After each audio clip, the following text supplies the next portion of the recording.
That morning, Ikenna carried his first child, the only heir to the throne of Ekwulobia, to the banks of the Iyioba River. The morning air was calm. The river flowed gently, just as it had many seasons ago. He believed that bringing his child to this river was the right thing to do, a way of honoring the memories of the mermaid who had changed his life forever. As he turned slowly to leave, a dark shadow fell across the ground in front of him. Ikenna stopped. His heart skipped. He turned slowly, and there she was, Mmiri Mma, radiant, beautiful, unchanged by time. Ikenna stood frozen. After so many seasons, after so many years, he was standing face to face with a friend he thought he would never see again. Mmiri Mma smiled, and her glow was not of this world. With trembling hands, Ikenna gently handed his son to her. The child, Kamsi, looked into her eyes calmly, as if he recognized her spirit. Mmiri Mma stared deeply into the child's eyes and made a declaration. "You shall be the greatest king this kingdom will ever know." Before returning to the river, Mmiri Mma gave Ikenna a decree. Every first son born in Ekwulobia must be brought to this river for baptism. Ikenna agreed without hesitation. But what he did not know was this: disobeying the spirit of the river always comes with great consequences. They said their goodbyes. Mmiri Mma smiled one last time and slipped gently back into the river. Ikenna could not contain his joy. That same day, he declared a great feast across Ekwulobia. To the people, he said the feast was to celebrate the first river baptism in the kingdom. But in his heart, he was celebrating something deeper: his reunion with his long-lost friend, Mmiri Mma. During the feast, Ikenna announced a new law. Every firstborn son in Ekwulobia must be baptized at the Iyioba River. Anyone who fails to obey this law will face the wrath of the royal household. The people rejoiced. Never in their history had they known a king like Ikenna. Some saw him as a blessing. Others began to worship him. And the same maidens who once rejected him now wished he would take them as wives. For many seasons, the people obeyed the law. No one dared to disobey the king. Ikenna continued to visit Mmiri Mma whenever he faced trouble, and somehow she always had answers. Ekwulobia grew stronger and richer.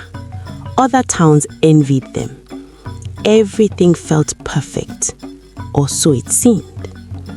One morning, a woman named Nneka went to the river. For 10 long years, she had suffered childlessness. That day, she never returned home. Her husband, Agu, grew worried and went searching for her. When he reached the riverbank, he saw her clay pot abandoned, but Nneka was nowhere in sight. As he searched and called her name, he heard a faint coughing sound. He rushed towards it. There was Nneka.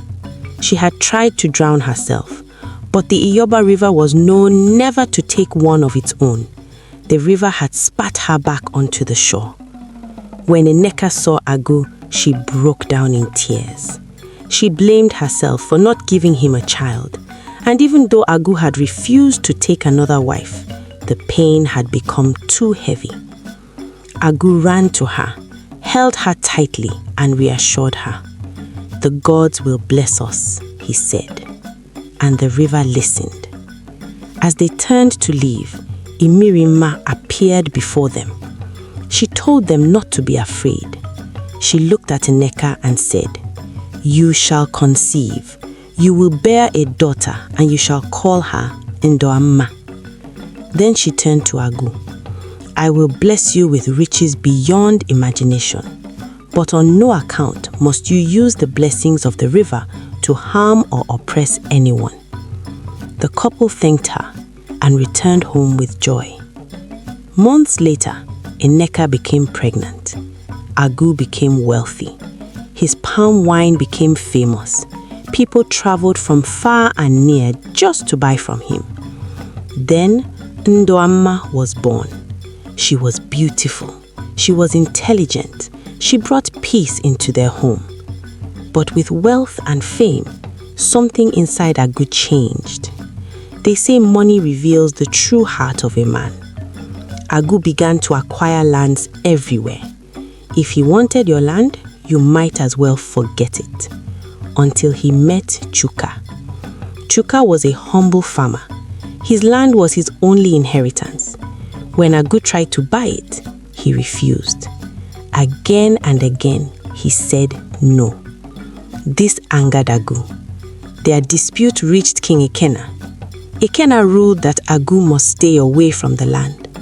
But a man used to getting his way would not accept no. Agu paid village boys to kidnap Chuka. They beat him badly. Chuka died from the injuries. Agu took the land and left Chuka's family in poverty. That single act shook the spirit world. The river rumbled in rage. The skies darkened. Mmiri Mma appeared to Ikenna and revealed everything. That same night, Mma fell ill. She did not survive. With her death, Agu lost everything. His riches vanished. His mind broke. His name became cursed. Ikenna banished Agu from Ekwulobia for committing an abomination.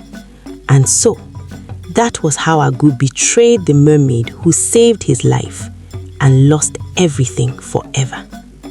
Blessings are not permission to oppress. The river gives and the river takes. If you enjoyed this story, like, comment and share. Subscribe and turn on notifications for more African folk tales.